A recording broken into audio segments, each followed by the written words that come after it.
Hi friends, मैं इरशाद आप सभी का स्वागत करता हूँ यूपीएससी लवर चैनल पर। आज हम लोग JNU entrance exam political science के सिलेबस के बारे में डिस्कस करेंगे कि जेएनयू एंट्रेंस एग्ज़ाम का पॉलिटिकल साइंस का सिलेबस किस प्रकार का होता है।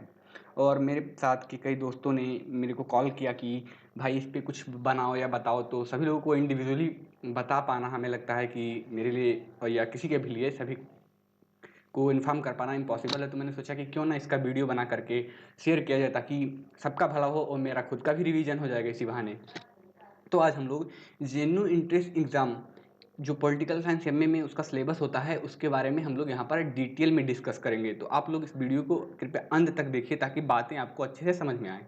ठीक है, तो आपका जैसे कि आप जानते हैं कि जेन्यू में पहले तो ये जान लीजिए कि जेन्यू में आपके 97 सीट्स हैं पॉलिटिकल साइंस एमए के लिए।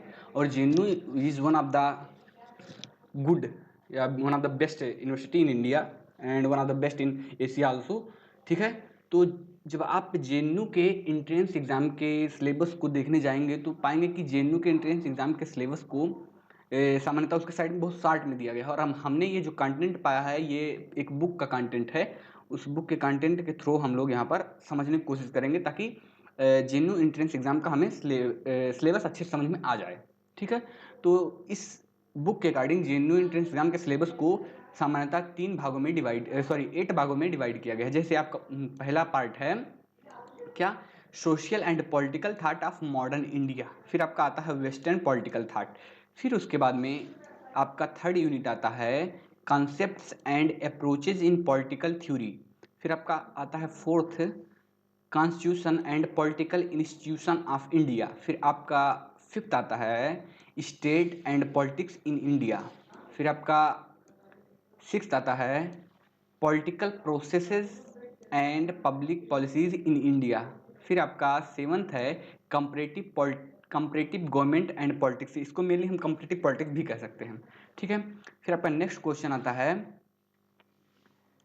International relations, IR. ठीक है, तो हम लोग यहाँ पर थोड़ा डिटेल में जाकर के समझने की कोशिश कर सकते हैं कि कहाँ से क्वेश्चन बनते हैं। तो जब आप social and political thought of modern India पढ़ने जा रहे हैं, यहाँ से लगभग लगभग आपके 2 से 4 क्वेश्चन बन ही जाते हैं। तो इसमें से आपको मुख्यतः इन इन इंडियन पॉलिटिकल थिंकर्स को पढ़ने की आवश्यकता होती है। जैसे बी आर अम्बेडकर को आपको पढ़ना अनिवार्य ही है। ठीक है, क्योंकि इनसे रिलेटेड क्वेश्चन पूछे जाते हैं। फिर आपको पढ़ना रहता है बी डी सावरकर को, फिर आपको पढ़ना है एम एन राव को, फिर आपको महात्मा गांधी को पढ़ना जरूरी है, फिर आपको सर सैयद अहमद खां को पढ़ना जरूरी है, फिर अरविंद घोष इनको भी पढ़ना जरूरी है, जवाहरलाल नेहरू। और इसमें से मैं आपको बताऊं जहां तक मेरी समझ है महात्मा गांधी और जवाहरलाल नेहरू से हर बार क्वेश्चन बनते हैं और अंबेडकर से। तो इन तीनों को आप फोकस जरूर करिएगा अच्छे से। ठीक है, फिर आपका आता है सेकेंड यूनिट या सेकेंड चैप्टर जहाँ से क्वेश्चन बनते हैं, वो आपका है western political thought. Western political thought में वैसे तो 50 से ज़्यादा थिंकर्स हैं बहुत इंपॉर्टेंट, लेकिन उसमें से हमें कुछ ही पढ़ना है क्योंकि इतना ब्रॉड सिलेबस को हम लोग कवर नहीं कर सकते इतने लिमिटेड टाइम में।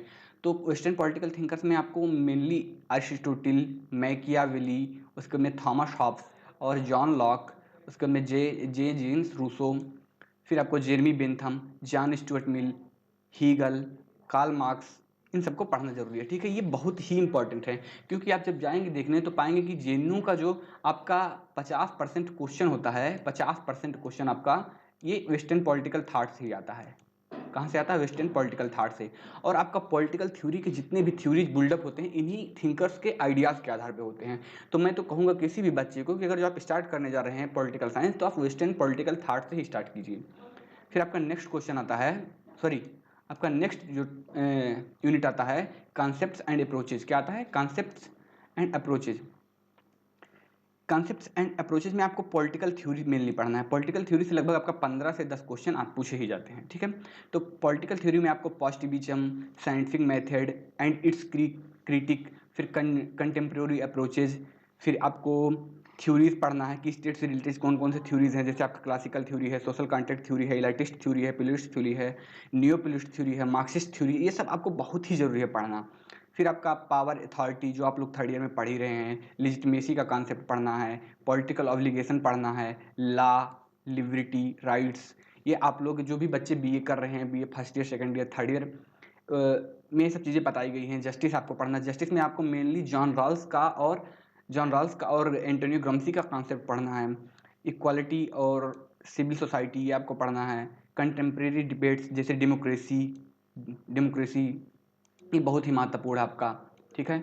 फिर आपका आता है नेक्स्ट टॉपिक लिबरलिज्म, उदारवाद, मार्क्सिज्म।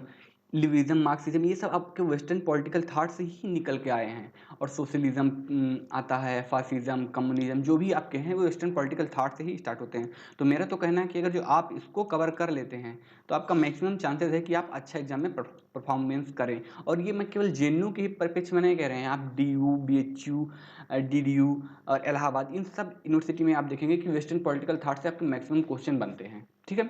फिर आपका फोर्थ यूनिट आता है, या फोर्थ यूनिट आपका है constitution and political institution of India. तो मतलब कॉन्स्टिट्यूशन मतलब इसमें आपको इंडिया के बेसिक जो फंडामेंटल राइट्स हैं या बेसिक कॉन्स्टिट्यूशन से संबंधित जो भी चीज़ें हैं उनको स्टडी करना है। और पॉलिटिकल इंस्टीट्यूशन जैसे election commission, NITI Aayog, parliament, इन सब के बारे में आपको पढ़ना जरूरी है। तो इसमें आपको ये मेनली इन टॉपिक्स को पढ़ना जरूरी है। जैसे फंडामेंटल राइट्स, क्या पढ़ना है? Fundamental rights, okay, fundamental rights पढ़ना है। फिर आपको लीगल डिस्प्यूट्स पढ़ना है, ओके, लीगल डिस्प्यूट्स, ठीक है। और लीगल डिस्प्यूट्स के बाद आपका फंडामेंटल ड्यूटीज़, और उसके बाद में सेंटर स्टेट रिलेशनशिप, फिर नीति आयोग, ठीक है।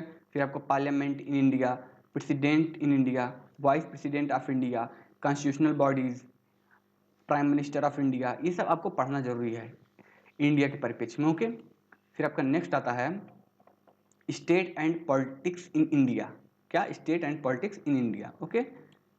आपका नेक्स्ट चैप्टर जो होता है, नेक्स्ट यूनिट आपका है वह है state and politics in India. State and politics in India में आपको ये निम्नलिखित जो है चीज़ों को पढ़ना है, जैसे dynamics of state politics, local government क्या होता है, कैसे प्रोसेस होता है उनका। फिर evolution of political parties in India, कौन कौन सी इंपॉर्टेंट पॉलिटिकल पार्टीज हैं, कैसे वर्क करती हैं, इसके बारे में आपको पढ़ना है। प्रेशर ग्रुप्स क्या होते हैं, इसके बारे में पढ़ना है। इलेक्शन इन इंडिया पढ़ना है। इलेक्ट्रल रिफॉर्म जो हुए हैं इनको भी पढ़ना है आपको। Role of caste system in India ये भी पढ़ना है आपको। Role of gender in politics ये भी पढ़ना है। दलित एंड इंडियन पॉलिटिक्स ये पढ़ना है। रीजनलिज्म पढ़ना है आपको, ठीक है। फिर आपको नेक्स्ट जो आता है political process and public policies, इसमें आपको मेनली करंट अफेयर से जोड़कर चीज़ें देखी जाती हैं। जैसे अभी कोई गवर्नमेंट की पॉलिसीज आई हो, किसके पक्ष में किसके पक्ष में नहीं है, तो इसमें से आपका 1 से 2 क्वेश्चन बनते हैं, ज़्यादा क्वेश्चन आपके यहाँ से नहीं आते हैं। फिर आपका आता है कंपैरेटिव पॉलिटिक्स, ये बहुत ही इंपॉर्टेंट है, यहाँ से भी काफ़ी अच्छे क्वेश्चन बनते हैं आपके।